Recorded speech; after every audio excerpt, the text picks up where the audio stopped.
What is diabetes and what can you do about it? Put simply, we can describe diabetes as a state of carbohydrate intolerance to some degree. Before you developed diabetes, if you were to test your blood sugar after eating carbohydrates, say a bowl of your favorite rice, your blood sugar will become higher than before you ate that bowl of rice. And that is to be expected. But you would still have remained within the healthy range. You were able to eat carbohydrate-rich foods without unhealthy blood sugar spikes because you were not diabetic and you were able to tolerate glucose or carbohydrate-rich foods well. But once you developed diabetes, you become less tolerant of glucose or carbohydrate-rich foods. You become less able to handle carbohydrate-rich foods. So when you are diabetic and if you were to test your blood sugar after eating that same bowl of rice that I used in the example above, you would find that your blood sugar would become elevated to an unhealthily high level. Because now that you're diabetic, your carbohydrate tolerance is no longer the same as before when you were not diabetic. You have become less tolerant of, less able to handle glucose or other carbohydrate-rich foods that convert easily to glucose after consumption. You have become carbohydrate intolerant to some degree. That is why, put simply, almost at the risk of oversimplification, we can describe diabetes as a state of carbohydrate intolerance to some degree. So if diabetes is a state of carbohydrate intolerance to some degree, what can you do about it?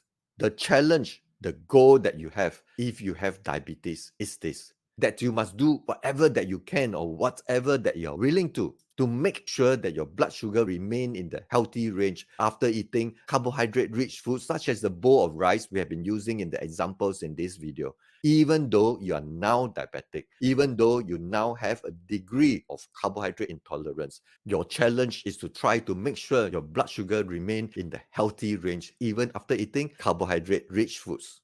So, how do you do that? Number one, you can adjust the amount of, the quality of, the glycemic index of the carbohydrates that you eat to within the limits that you can handle or tolerate without bringing your blood sugar to unhealthily high levels. Number two, you can work on improving or restoring your carbohydrate tolerance. That is, improving your insulin sensitivity or reducing your insulin resistance through comprehensive, holistic, and preferably personalized and customized lifestyle and dietary habits change that are known to improve insulin sensitivity. Or number three, you can take diabetes medication to help lower or control your elevated blood sugar. Or you can do all the above or combination of all three, adjusting the amount or the quality of the carbohydrates that you eat, improving your carbohydrates tolerance to lifestyle change, taking some medications to augment your control of your blood sugar so as to ultimately achieve consistently healthy blood sugar levels even after you consume glucose or carbohydrate-rich foods that convert easily to glucose, so that you would not have persistently high blood sugar that will cause diabetes complications in the long run. So that is diabetes and what you can do about it, explained very simply. My goal for this series of Explained Simply videos is to explain these very important topics simply so that more people will become empowered to take action to improve their lifestyle habits. Because we must not depend on medications alone to combat diabetes, cardiovascular disease, and other chronic diseases. We must also unlock the power of our lifestyle and our dietary habits as medicine to combat lifestyle-related chronic diseases. I'm Dr. Chan. I'm a medical doctor from Singapore.